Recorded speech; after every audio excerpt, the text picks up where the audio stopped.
Hey y'all, you're listening to Criminalist Behavior Podcast. We are a podcast that takes you deep into the heart of Louisiana's history, current, most chilling true crime stories. I'm your host, Sarah Soudier, and I'll be guiding you through the darkness of these crimes and all those involved. Each week, we dig deep on those forgotten crimes or those crimes currently happening with the underlying legends that continue to haunt us. So lean in, listen, and get ready, because true crime is anything but ordinary. Stay with me as we unravel what happened in these mysteries. Today we're on number 17. And I want to give a little trigger warning at the very beginning, because this episode may contain content of a graphic nature, including descriptions of physical abuse against adults, children, and animals. Listener discretion is advised. So if this is your first time listening, again, hi, my name is Sarah Soudier, and I'm your host for Criminalist Behavior Podcast. I want to thank you for listening to the show, and I hope you enjoy it. So, I'm going to just jump right on into this case. Yes, crazy. So, let's start from the beginning. So, we're on Joseph Washington. He is the guy that married the three children's mother. They met and they married in 2014. They lived in a plum orchard home that was built by the Habitat for Humanity Foundation. And Ostrecher, a representative from Habitat Humanity, stated that many of them remember working with the family, and they were so full of hope and optimism when the home was under construction. And this is when the mother was expecting her first child, which would be called Joseph. And Ostrecher was part of the team that helped the Washington family build their home and others in the 4900 block of America Street, and this happened in 2016. The program offered a path to homeownership via no-interest loans, a first-time home buyer course, and 350 hours of sweet equity in lieu of a down payment. All the participants on American Street earned 30% to 60% of the median income, and all of that was contributed in an effort to building each other their own home.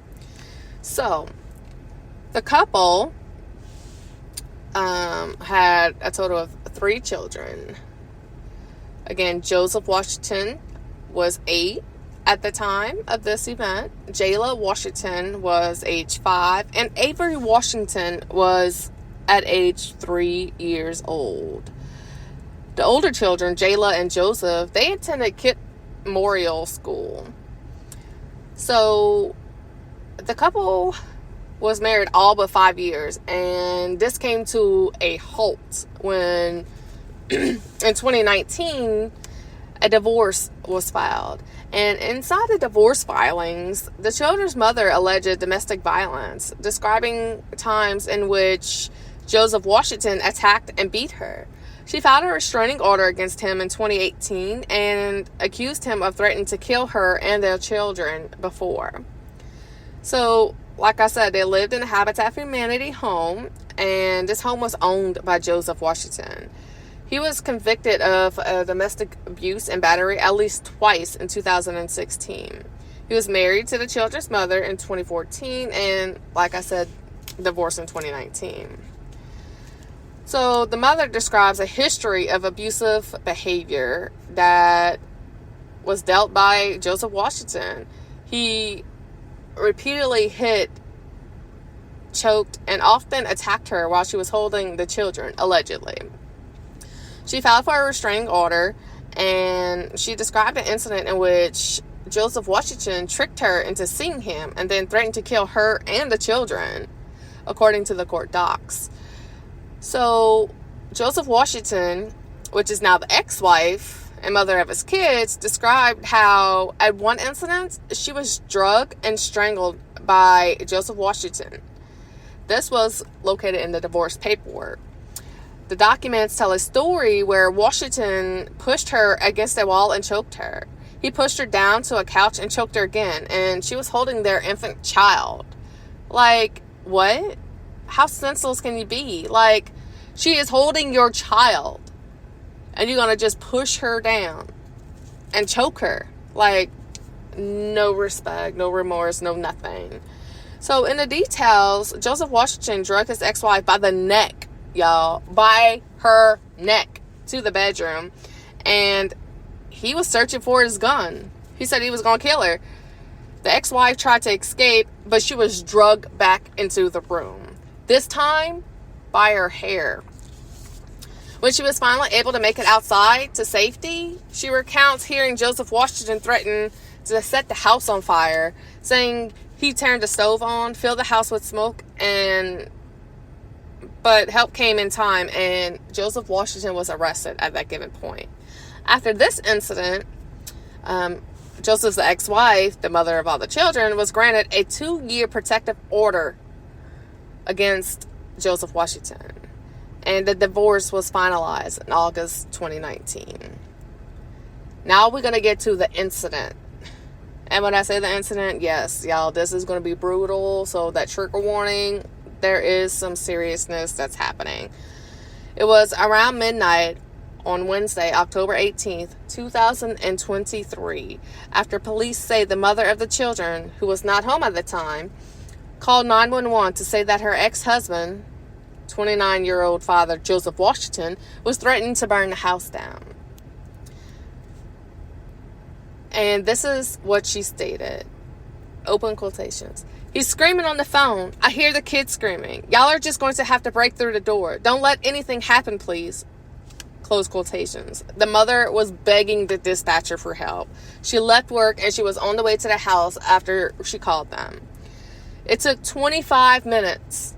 25 minutes from the time that the mother called the 911 dispatcher for police to arrive at the scene of a fatal fire. Yes, y'all, he went through with it. The head of 911 says a call was initialized, and it was a call known as Domestic Violence Code 2. And this call normally brings lights and sirens in response, but there was no units cleared to respond. Yeah. No units cleared to respond about a mother frantically calling. This dude has a history of abuse. She has a 2-year protective order against him. Well, by this time, I think that might have gave out because that was in 2019, and this incident happened in 2023. But nonetheless, history of abuse, and he's threatening to set the house on fire. I can't. And it takes 25 minutes before the police arrive at the scene where the 3 children died in a fire on the 4900 block of America Street. According to Coral Fastfold, the chief of the New Orleans Parish Communication Districts, which oversees the 911 program, that's what he stated. He stated it took 25 minutes after that initial 911 call before an officer could be freed and arrive on scene to the house ablazing. So first responders were dispatched to the 4900 block on America Street in the Plum Orchard neighborhood. And this happened shortly after midnight. And they found the home fully engulfed in flames. Police believed he locked his sons and his daughter inside the house after setting it on fire. And then he fled the scene. Firefighters attempted to resuscitate a 5-year-old girl, which at this time we know as Jayla, and 7-year-old boy, upon arrival before they were rushed to a nearby hospital where they were later pronounced dead. The firefighters say that as they continued to battle and prevent the spread of the flames in the house, that they came across a 3-year-old boy laying in the middle of the floor, deceased, and the parish coroner stated that he had to do an autopsy to figure out the original cause of the death, because they were unsure if the cause of death was the actual fire or if there was foul play before the fire. But either way, like, obviously the brutal murder of these beautiful babies, y'all. So full of joy. If you see the picture of them, they were so close, they were happy, always smiling, such beautiful kids. It's so sad that they had to succumb to this. So, investigators determined this incident was the result of apparent domestic dispute. You think? The woman's call screaming frantically about her children. So, there was surveillance video that was obtained from a neighbor's residence, and it showed the flames growing from the rear side of the home. And as the video played, a person can be seen on the video exiting the home before getting into a vehicle and driving away. This was later determined to be Joseph Washington fleeing the scene. So, the timeline of the 911 calls and dispatches for police, fire, and EMS, there was no police unit free to respond to what he called the Domestic Violence Code 2, which he stated normally triggers lights and sirens. So here's the call timeline, y'all, from the 911 director. 11:54 p.m., Tuesday night, the initial call was made by the mother. At 11:55, the dispatcher created an incident and entered all the information stating verbal domestic violence, father on scene, children screaming. At 11:57, more information that children are on the scene, ages 3, 5, and 7. Father has threatened to burn the house down. That's 3 minutes, y'all. Stay with me. 11:59, the incident broadcast on police radio to all units with alert tone. No units are cleared to be dispatched. At 11:59 and 56 seconds, NOPD district rank was notified. So now we get to midnight, a little after midnight actually, Wednesday morning, 12:08 a.m. The first call came from a neighbor reporting a fire taking place. At 12:09, the fire department created the incident. They then dispatched them to the scene. 12:11, the second call called reporting a fire. At 12:13, another call reporting a fire saying there's children trapped in the home. At 12:14, the first fire units arrived on scene. So 12:14. Remember, the call started at 11:54 p.m. We had 12:14. At 12:15, first police units cleared and dispatched the scene. 12:16, the fire department requests emergency medical services. At 12:18, emergency medical services were finally dispatched. 12:19, 2 children were pulled from the home. At 12:20, the first police officer arrived on scene. At 12:29, the first emergency medical services arrived on scene. 12:32, emergency medical services reports working code 2. At 12:40, fire department says fire under control. So 11:54 a.m. on that p.m. on that Tuesday night to 12:40 a.m. on that Wednesday morning, that's whenever the fire was finally under control. And at 12:57, emergency medical service was transporting the 2 children to the hospital. This is not a lot of time, but in the time that the mother called, if somebody would have been available, I think this would have been a different outcome. I would hope and pray that this would be a different outcome. These babies did not deserve that. This mother did not deserve that. She was trying to better her life. I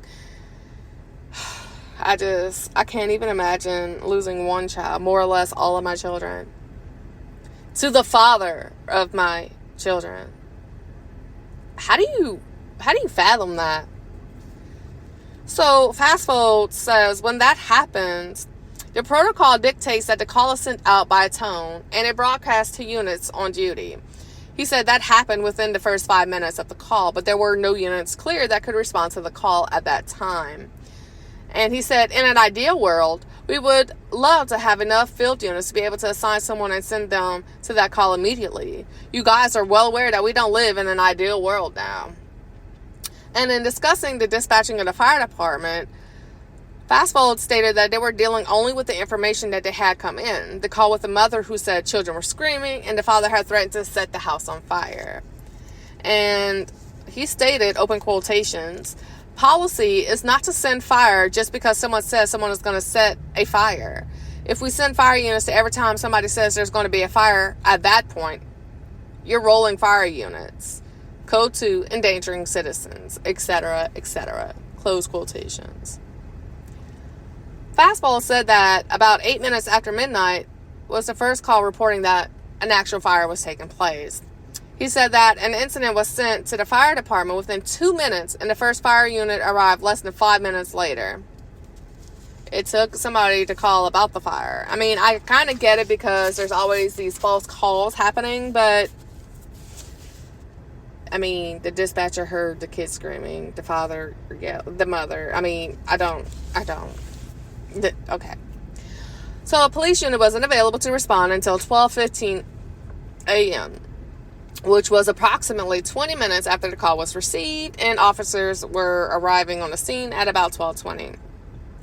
So about 25 minutes after the initial call, all this took place. He stated that New Orleans Fire Department units were on the scene when police arrived, and 2 of the children had already been pulled from the house and were being given CPR.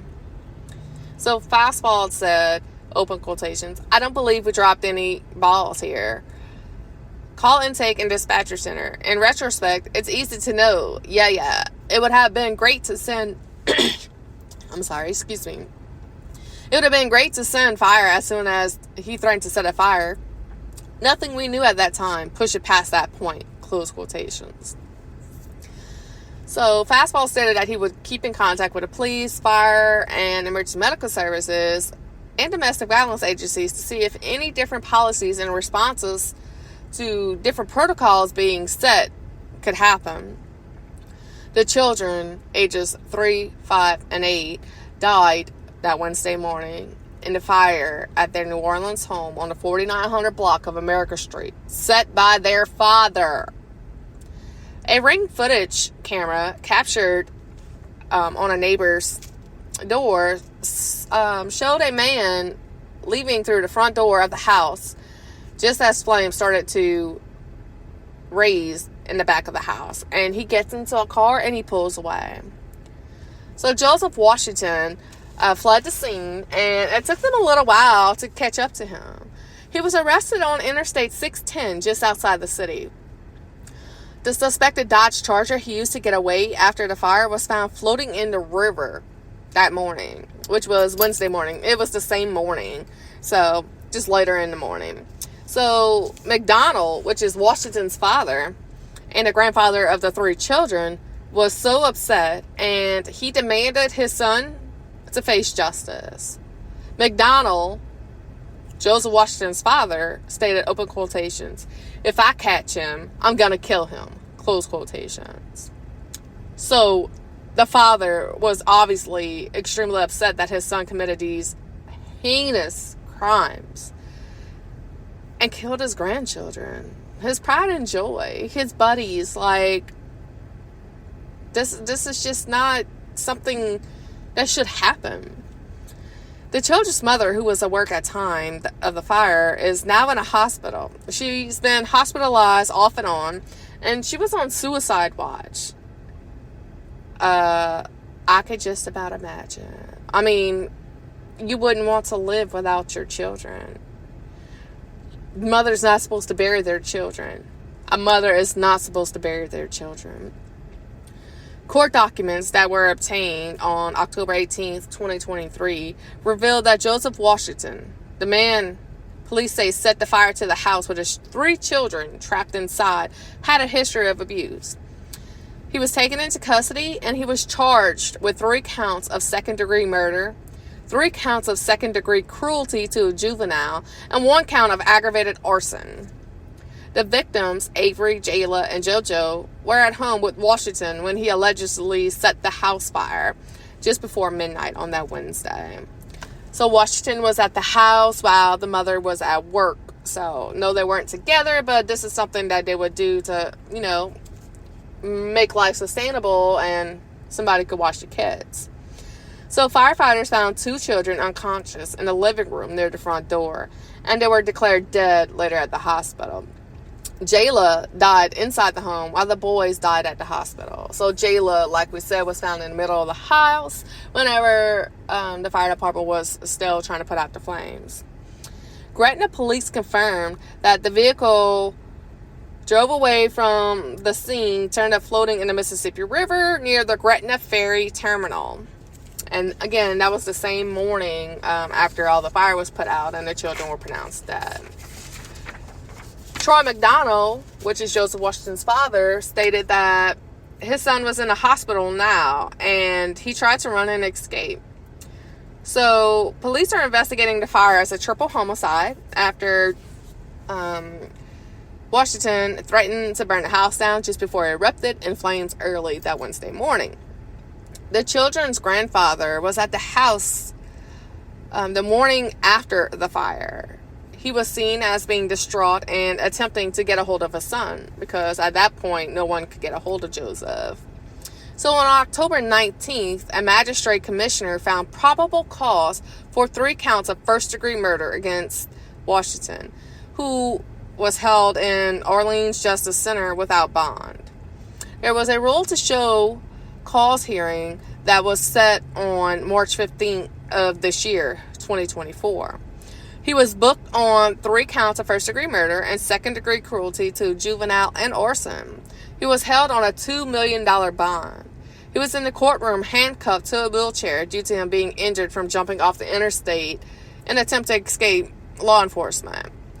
One thing that the District Attorney Jason Williams' office and all agreed on is that they have not received 2 critical components in the felony screening process: the coroner's report and a supplemental report from the Office of State Fire Marshal Court's documents show.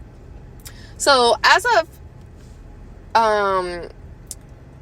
the next Tuesday, which is a week from the incident, the coroner had not identified a cause or manner of death for Jayla Avery or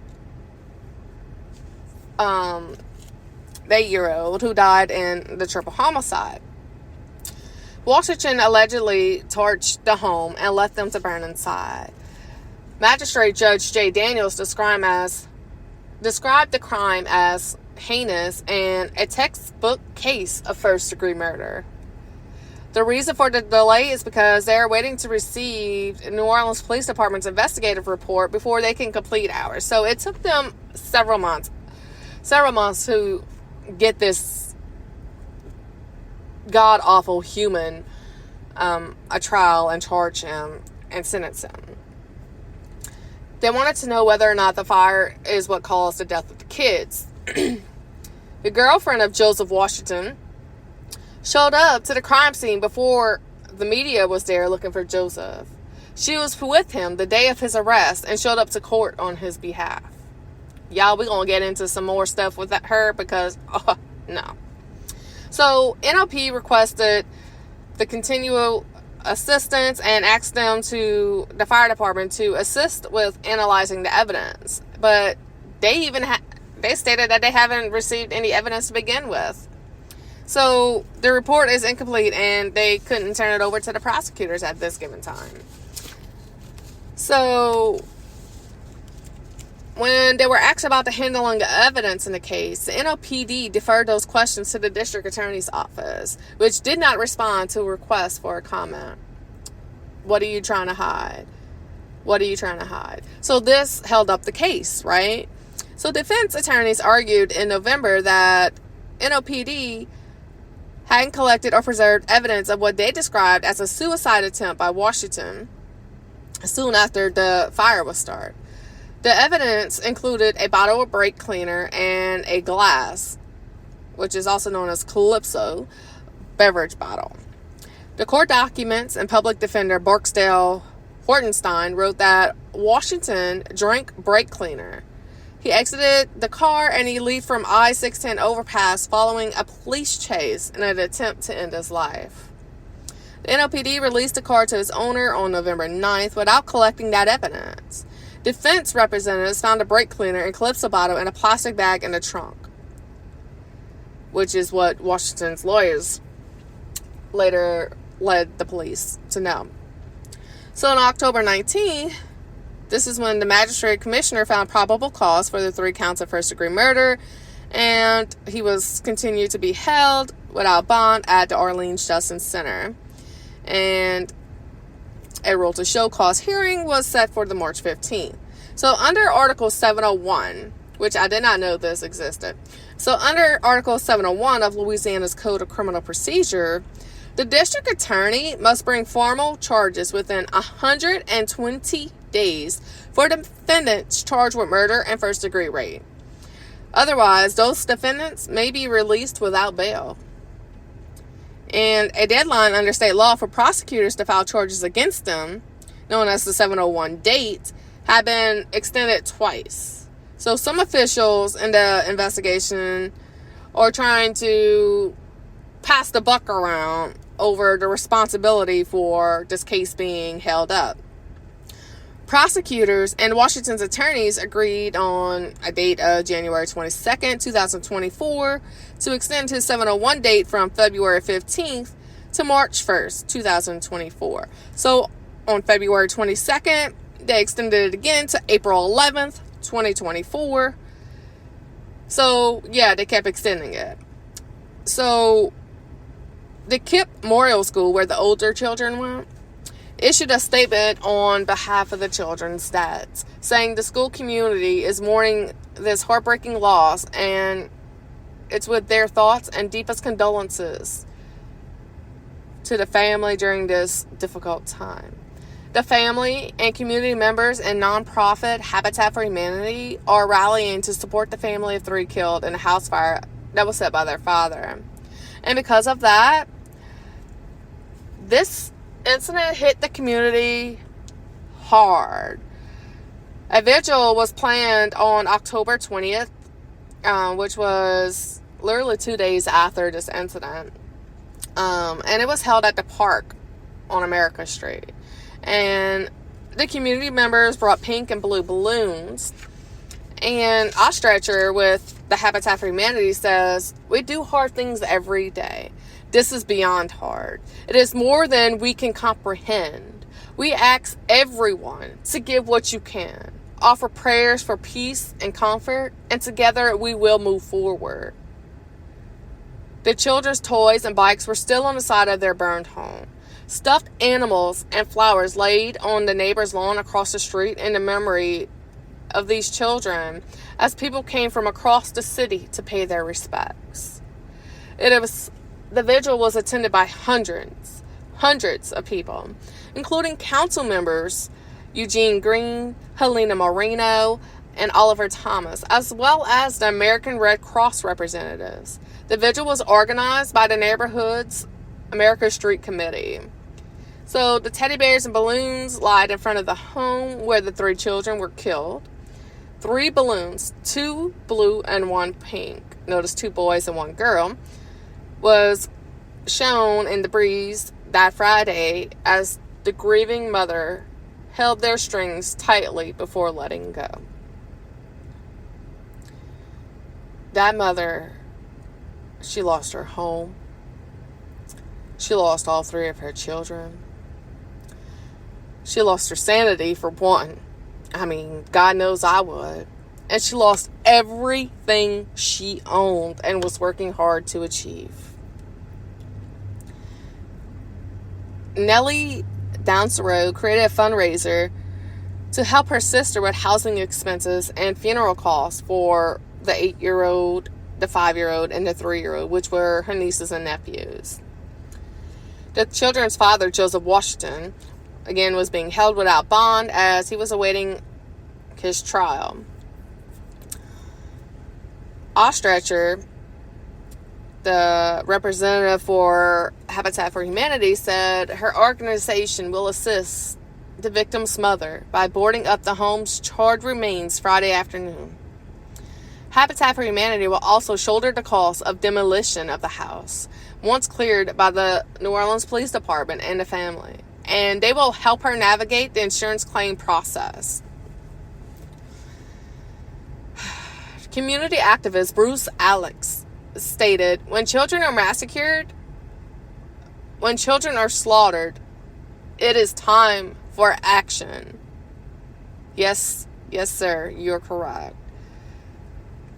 The city needs a stronger prevention and safety net to complement the hard work of public safety officials. The city of New Orleans plans to quickly demolish the home on America Street in New Orleans East, where the 3 children were brutally murdered by their father. And in fact, neighbors were startled that the demolition crews and notices appeared on scene Friday under emergency order from the city's Code Enforcement Division. Family members were sad to be unaware that such action was planned for that Friday, and calls were made, and someone for the family will be allowed one last trip through the property to see if anything else could be salvageable. So they moved quickly with this. I mean, understandably. I mean, the police department has called for the Public Integrity Bureau investigation into the response around midnight, the office that oversees 911. So they were still going back and forth about action, at how long it took for the 911 and everybody to arrive on scene. And on March 14th, 2024, it was a Thursday, the man accused of setting a fire in this house with his 3 kids was attacked by an inmate. Hell yes. I don't condone all this, but boo, you deserve that. Oh my God, did he deserve it. You don't go to jail harming children and expect to come out without a scratch. I mean, they take that shit serious. So Joseph Washington was taken back to the chambers with his lawyers and doctors, and they re-emerged after about 30 minutes. The competency hearing will evaluate whether or not Washington will be mentally fit for trial. So they were trying to see if he was mentally insane, unstable, whatever the case. Hell, you got to be something for you to kill this and then drink brake cleaner and try to kill yourself by jumping off a bridge. But it stated that a defendant cannot be forced to trial if he doesn't understand the nature of his proceedings against him, or if he's unstable to assist a counsel in his defense. The standard is the same whether it's a misdemeanor or a heinous multi-murder first-degree homicide case like this. It is not a very high bar, but it is a bar that is set by the United States Constitution. So yeah, he deserves that right to see if he's competent to stand trial, but So if Washington was deemed incompetent, the proceedings will be paused. But Judge Campbell ordered his next court appearance to be on April 4th, 2024. The doctors are expected to have their reports by that date. So after this appearance, Washington was being taken back to the Orleans Justice Center. This is when he was assaulted by yet another inmate. They say he's being evaluated for injuries. So Washington's girlfriend, the one that was seen with him and with him whenever he got arrested, her name is, I hope I don't butcher this, y'all, Shanyka, Shanyka, Shanyka Phillips, is also facing charges as she was accused of helping him escape after he set that fire. So Phillips is being charged with accessory to first-degree murder and aggravated arson. And according to court documents, she never bonded out of jail. So she was accused of aiding in the flight of Joseph Washington, who burned down the house, killing his 3 children. And she was indicted by a grand jury as accessory after the fact. Phillips was 31. She was booked on that Thursday afternoon, so 2 days after the incident, into the Orleans Justice Center on one count of accessory after the fact to first-degree murder and one count of accessory after the fact to arson. And according to Keith Lampkin, Chief of Operations of the Orleans Parish District Attorney's Office, she chose to meet him, drive to safety, conceal his whereabouts, and obstruct a lawful investigation into these heinous crimes. So, yeah, she's involved. Boo, get your sentence. So, on Joseph Washington was 30 years old, and he was indicted, and multiple witnesses saw that Phillips, aka his girlfriend, was at the fire after it was started and was seen fleeing with Washington. She later picked up Washington up on the West Bank with the knowledge of what he had just done. And that's where Joseph drove a vehicle into the Mississippi River. Police arrested Washington later that day after he fled the vehicle that was driven by Phillips, and an attempt to end his own life, drank the brake cleaner, and then he decided to try to jump off the bridge. Police believe that Phillips was driving. Williams said Phillips was Washington's girlfriend, though he lived with the mother of his children in the house he allegedly burned. So when Washington was finally arrested, Phillips was right there by his side. When New Orleans police arrested Phillips without incident at her home, they stated that this is what it looks like when you trust in God, which was the children's aunt, down the road. She also stated that she was praying for Phillips' children. So the girlfriend had children too. She was aware that Joseph just killed his 3 kids, but yeah, you're going to help him flee the scene? What the hell is wrong with you? Where is your mind? Love is not that good. I promise you love is not that good. Where you would choose a man over your children, because that's what she did when she decided to help him. She chose a man over her children. And you chose that man over those other 3 children's lives. Yes, I gotta take a moment, because I can't imagine what's going on, knowing that their mother helped this man, which would be considered their stepfather, escape after killing his children. All of this is just so discerning. So Gaynell, which is the aunt of all these children that was killed, stated she should have been a better mother who stayed out of this. Amen. Amen. You are 100% correct. If you cared anything about any child, you would. So Gaynell, the victim's grandmother, stated that she prayed, especially after she saw Phillips at a January court hearing for Washington. She thought Phillips needed time to repent. But to her, the indictment was a sign Phillips didn't have, and she wasn't remorseful for her actions. Gaynell stated, open quotations, she didn't feel remorse to be able to be indicted. God would have turned around for her. Close quotations. God, that's a statement in itself. The victim's grandmother praised law enforcement for working on the indictment and promised to fight for her grandchildren's remembrance. Williams, too, Matthew Derby's homicide unit chief at the Orleans Parish District Attorney's Office, and the close partnership between his office and NOPD, thanked them for all their work on what was described as one of the most odious acts that was ever seen. So she stated, I applaud them for doing such a wonderful job. I feel like they feel our pain. Pay attention. I don't want this to just go away. Hell no, this cannot go away. No.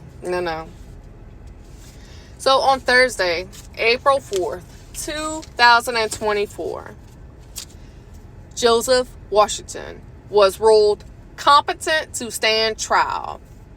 And so his trial began. Joseph Washington pled guilty, and he was charged with 3 counts of first-degree murder and 1 count of obstruction of justice, admitting he killed his children. Avery Washington, 3 years old, Jayla Washington, 5 years old, and Joseph Washington, 8 years old. In exchange, prosecutors agreed not to seek the death penalty against him.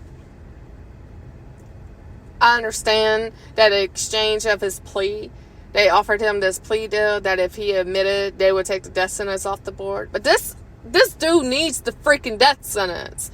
He killed these beautiful, young, vibrant children. He don't deserve to live and waste tax dollar money.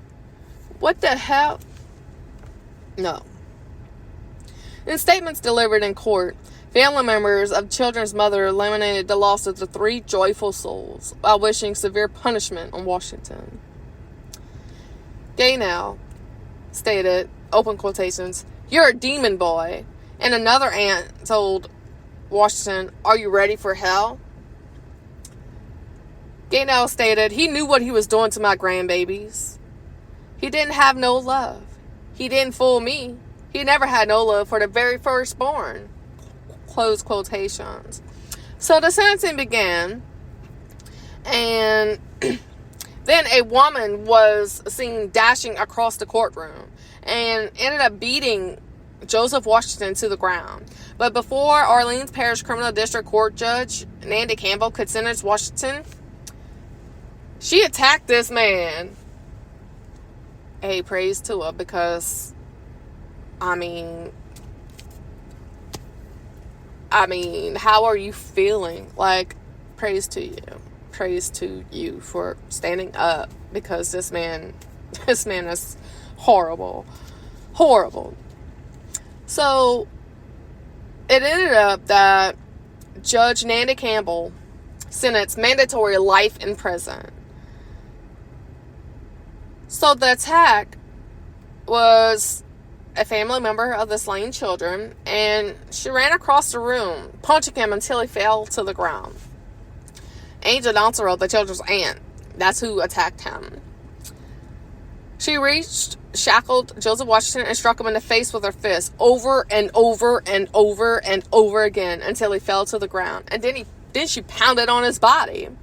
The brawl eventually spilled from the defense table into the court's pews, and at one point, it toppled the bench as Campbell screamed for order.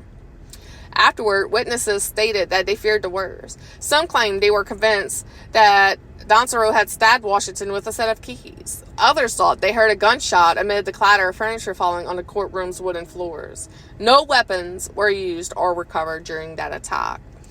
Other family members joined in. Deputies spent members untangling the bodies that had piled up on top of Washington. So everybody was coming in and attacking him. Her outbursts interrupted the judge as she attempted to sentence Joseph Washington to mandatory life in prison. It also incited a skirmish that would come to involve family members, attorneys, court staff, law enforcement. She had a reaction. Who wouldn't? We're human. You're damn right. We are human. Yes, she would have a freaking reaction. I would have the same damn reaction if that was me. Yeah. I mean, what you got to lose? You done lost everything. You lost all your children. You lost your home. You lost all your belongings. What the hell you got to lose? No one was seriously injured, and deputies and a New Orleans police officer moved into the scene to get it under control. They placed her in handcuffs, and they whisked all the other family members from the courtroom. Once it was clear of the commotion, that's whenever Campbell briskly sentenced Washington, who also pleaded guilty as charged to one count of obstruction of justice. In exchange for his plea, they took that death sentence off the table. So after the instigating family member was taken into custody and the remaining family members removed from the courtroom, is whenever she laid down that law, mandatory life in prison. So Donsero was booked into the city's jail on municipal counts of battery and disturbing the peace. Williams stated at a news conference after the hearing as he stood beside Matthew Derby's chief of homicide unit for the district attorney's office, who accepted Washington's plea on behalf of the agency's, open quotations, "This was an act of pure evil. The decision to move on and accept this plea was made with the explicit goal of sparing this family the further trauma from reliving the gruesome details of their little loved ones." Close quotations. So separately, Shanika Phillips, aka the girlfriend of Joseph Washington, is charged again with being accessory after the fact for allegedly aiding Washington in his attempts to flee and hide from law enforcement after he set that fire. She has pleaded not guilty, and she's being held in New Orleans jail without bond. So there's a GoFundMe page. Obviously, this family deserves it. This family needs it. Again, this is still going on, 2024. Joseph was sentenced to life in prison without the death sentence, and Phillips is still awaiting her sentencing. This GoFundMe page was put together by the sister of the children's mother, and it states, "My three angels." October 18, 2023 changed our lives forever. Hello, my name is Nellie, the aunt of the 3 babies who were killed in a house fire by their own dad. No mother is ever prepared for this tragedy. We are starting this GoFundMe to help my family lay our angels down to rest. Please find it in your hearts to help us. Any donations are appreciated. We appreciate the love and prayers. Please continue to pray, pray, pray. And then she went along and stated, my sister was involved in a domestic violence relationship that resulted in the death of her 3 children. The 3 children were murdered by their biological father. Everything my sister owned was lost in the house fire. Please donate to help lay my niece and nephews to rest and to help my sister start a new beginning, which was Gaynell DeSauer, the organizer. So there was 1.2 thousand donations at this given time with a $100,000 goal. And so far, they raised $60,403. There's still no amount of money that could put a price on them babies or the hurt that this mother has to go through. If you or someone you know is a victim of domestic violence, there are resources both nationally and locally to help. Call the New Orleans Family Justice Center at 504-866-9554 for a 24-hour hotline with free services ranging from domestic violence to sexual assault, stalking, human trafficking, and child abuse. The National Domestic Violence Hotline can be reached at 1-800-799-7233. And for more information, you could also visit the Victim Connect Resource Center at victimconnect.org or call them at 1-855-484-2846. If you enjoyed our show, I don't know how you can enjoy this. I mean, I'm getting this information out there because these people still need help. They're still mourning the loss of these beautiful babies who are joy and full of life. Very happy, joyous children, smiles on their faces. They didn't deserve this. They did not deserve this. I hope and pray every single day he has terrors. The worst feelings in the world. Like, he should have got the death penalty. These babies don't deserve this. I will link all of this information on who you can contact, phone numbers, and websites in the show notes.